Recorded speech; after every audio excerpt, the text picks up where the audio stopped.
하나님의 은혜를 찬양합니다. 이제 오늘부터 고린도 후서를 보게 되었습니다. 새로운 또 책을 보게 된다는 게 저한테는 좀 설레기도 하고요. 또 이번에 고린도 후서를 제가 보면서 바울의 심정, 또 성도와 목회자의 오해와 또 갈등, 이런 부분들에 대해서 좀 고민을 하게 되었습니다. 저는 성도를 오해할 필요가 없고 성도를 함부로 해서도 안 될 것이고요. 또 여러분들은 목회자를 이해하고 목회자의 행동을 다시 한번 다른 각도로 생각해 볼 수 있는 그런 축복의 여러분 되시기 바랍니다. 이번 고린도 후서를 또 같이 보면서 축복의 시간들을 가져보게 되기를 주 예수 그리스도 이름으로 축원드립니다. 자, 오늘은 고린도 후서 서론 한 번에 그냥 쭉 다 볼 건데요. 서론 한 번을 통하여 고린도 후서를 보기 전에 한번 준비하겠습니다. 말씀은 1장 3절부터 6절까지를 보겠습니다. 찬송하리로다. 그는 우리 주 예수 그리스도의 하나님이시요 자비의 아버지시요 모든 위로의 하나님이시며 우리의 모든 환난 중에서 우리를 위로하사 우리로 하여금 하나님께 받는 위로로서 모든 환난 중에 있는 자들을 능히 위로하게 하시는 이시로다. 그리스도의 고난이 우리에게 넘친 것 같이 우리가 받는 위로도 그리스도로 말미암아 넘치는도다.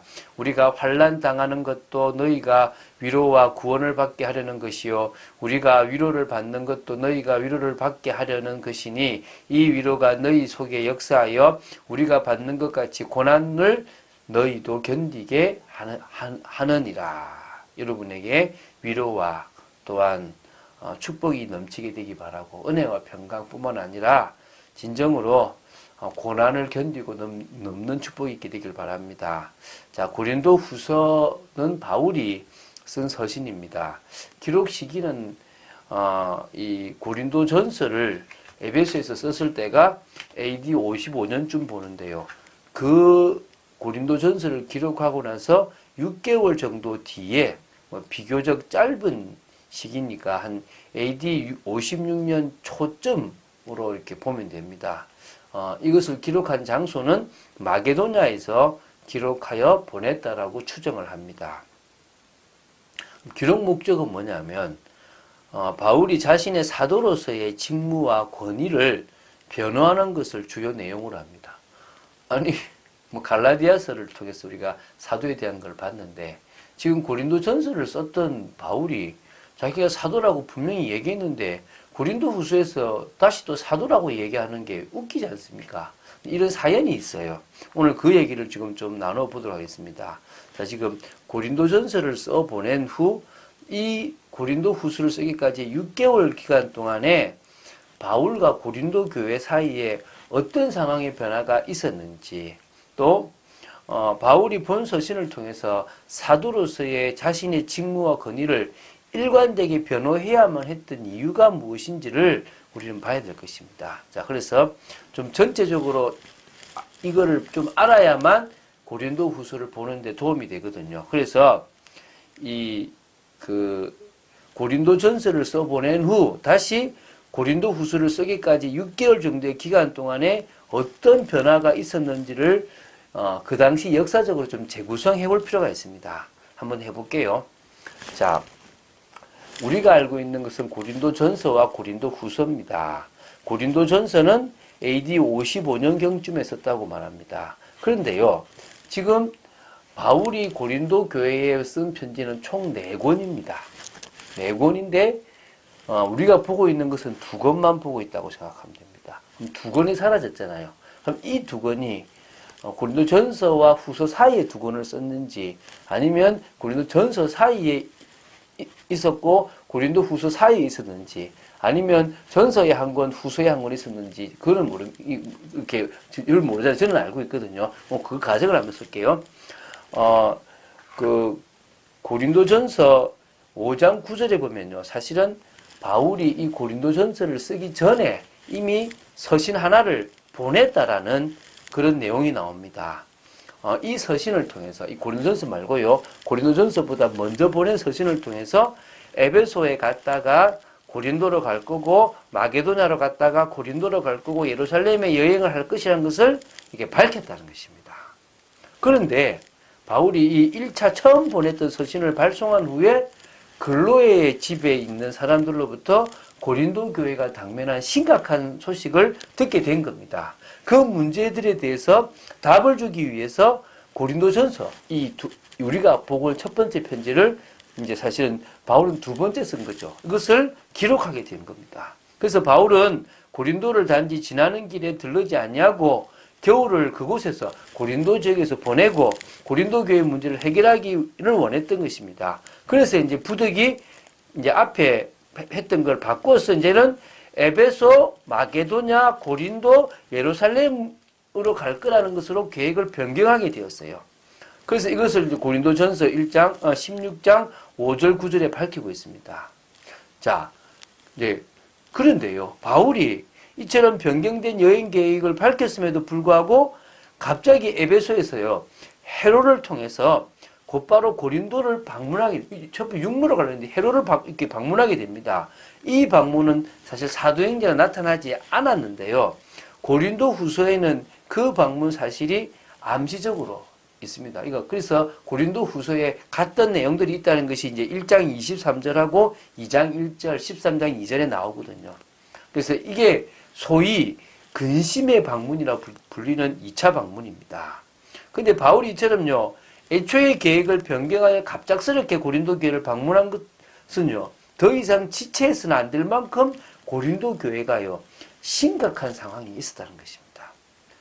그런데 이게 왜 그러냐 그러면 고린도 전서를 보냈잖아요. 고린도 전서를 보냈는데 그게 고린도 교회에 그렇게 호응을 얻지 못해버린 거예요.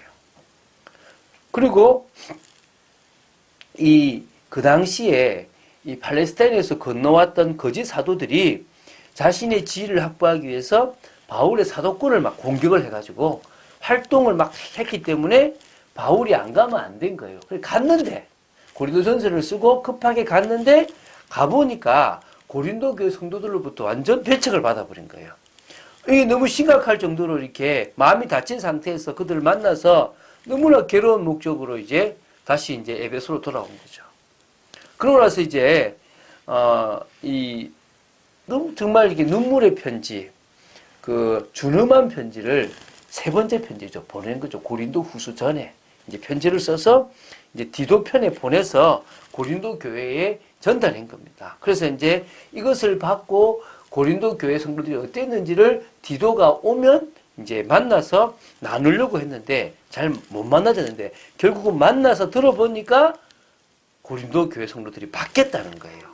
그래서 너무나 이 편지로 말미암아 고린도 교회 성도들이 다시 순종하고 회개 반응을 일으키는 모습을 보고 큰 위로와 기쁨을 얻게 됩니다. 그리고 나서 이제 네 번째 편지인데 우리는 이제 이제 고린도 후서로 알고 있죠. 이 네 번째 편지를 기록하게 된 겁니다. 고린도 교회와의 관계가 깨어지는 것은 아닌가 하는 두려움은 해소되었습니다. 위기도 넘겼습니다. 안도감과 위로를 느낍니다. 그래서 이제 세 번째 고린도 교회를 방문하겠다라는 계획을 하면서 이 후서를 마게도냐에서 기록하게 되는 겁니다. 그렇게 보니까 이거는 바울이 자신의 사도직과 사도의 어떤 권위를 보호하고 있는 내용들이 기록되어 있고요. 고린도 교회 성도들과의 완전한 화목을 도모하는 부분이 기록되어 있고요. 또 교회의 질서를 확립하고자 하는 부분도 기록되어 있는 것입니다. 그래서 사실은 이 지도력의 문제나 오늘날 교회의 문제에 중요한 메시지를 주고 있는 것이 이 고린도 후서입니다. 제가 이걸 보면서 저에게 은혜가 참 많이 될 것 같습니다. 조금 지났지만 고린도 후서의 내용 구조를 마지막으로 보고 마치겠습니다. 고린도 후서는요, 세 부분으로 나눕니다. 1장 1절부터 11절까지가 도입부고요. 1장 12절부터 13장 10절까지가 본론부고요. 13장 11절부터 13절까지가 종결부, 결론부입니다. 그래서 도입, 본론, 종결부로 되어 있다고 보시면 됩니다. 그래서 이 내용들은 우리가 좀 계속 나가면서 설명을 할 거니까 굳이 이렇게 많이 다루지는 않겠습니다. 한마디로 말하면 이 자신의 사도고 또 교회가 이제 다시 복음으로 확립되어지기를 바라고 3차 내가 방문을 하겠다라는 부분들을 지금 이렇게 여러 개 쓰고 있는 부분들을 우리가 이 고린도 후서를 보면서 알아갔으면 좋겠습니다. 자, 제가 이 고린도 후서를 읽으면서 저 마음에 참 감사가 됐거든요. 이런 성경을 보면서 과거에 그냥 몇 번을 읽을 때는 잘 몰랐던 것을 연구하면서 볼 수 있는 게 참 좋다고 생각됩니다. 여러분, 성경은요, 다독도 필요하지만 깊이 있게 연구해서 그 의미가 무엇인지를 보는 것도 필요합니다. 그래야 성경 전체를 한눈에 보면서도 깊이 있게 그 내용들을 볼 수 있거든요. 한 번씩 성도들이나 목회자들이 틀리게 적용하고 틀리게 풀 때가 있습니다. 나도 그럴 때가 있겠구나라는 생각들을 해보게 됩니다. 그래서 성경을 연구하고 그 말씀을 나에게 주신 말씀으로 깊이 묵상하고 따라가고 또 그 말씀에 순종하며 하나님의 역사를 보는 그런 축복을 받아야 될 줄 믿습니다. 그래야 아무도 가르쳐주지 않는 축복의 삶을 통하여 아무도 주지 못하는 답을 사람들에게 주게 되고 아무도 할 수 없는 것들을 할 수 있게 되고 아무도 가지 않는 곳을 갈 수 있게 될 줄로 믿습니다. 자, 고린도 후서를 통하여 여러분 은혜 받고 가랑비에 옷 젖듯 이 말씀을 통하여 복음의 깊은 뿌리를 내리게 되기를 주 예수 그리스도 이름으로 축원드립니다. 주는 그리스도시요 살아계신 하나님의 아들이심을 고백합니다. 이 말씀을 같이 나눌 수 있도록 은혜 주심을 감사합니다. 바울이 고린도 지역에 또 특히 고린도 교회에 4번의 편지를 썼다는 사실이 목회자인 저로서 충격이 되고 참 많이 다가옵니다. 한 교회를 정말 가슴에 품고 기도하고 정말 2번이나 방문하고 또 3번 방문하려고 했던 모습들이 제가 참빛교회를 섬기고 제가 사역하는 모든 사람들을 섬길 때 저의 정말 그 기준이 되도록 하겠습니다. 하나님, 우리 성도들에게도 이 고린도 후서를 통하여 정말 목회자를 이해하고 뿌리 내리는 축복이 있도록 지켜 주시옵소서. 하나님께서 이번에 또 고린도 후서를 쭉 봐나가며 큰 은혜 속에 있게 하실 줄로 믿습니다. 주 예수 그리스도 이름으로 기도드립니다. 아멘.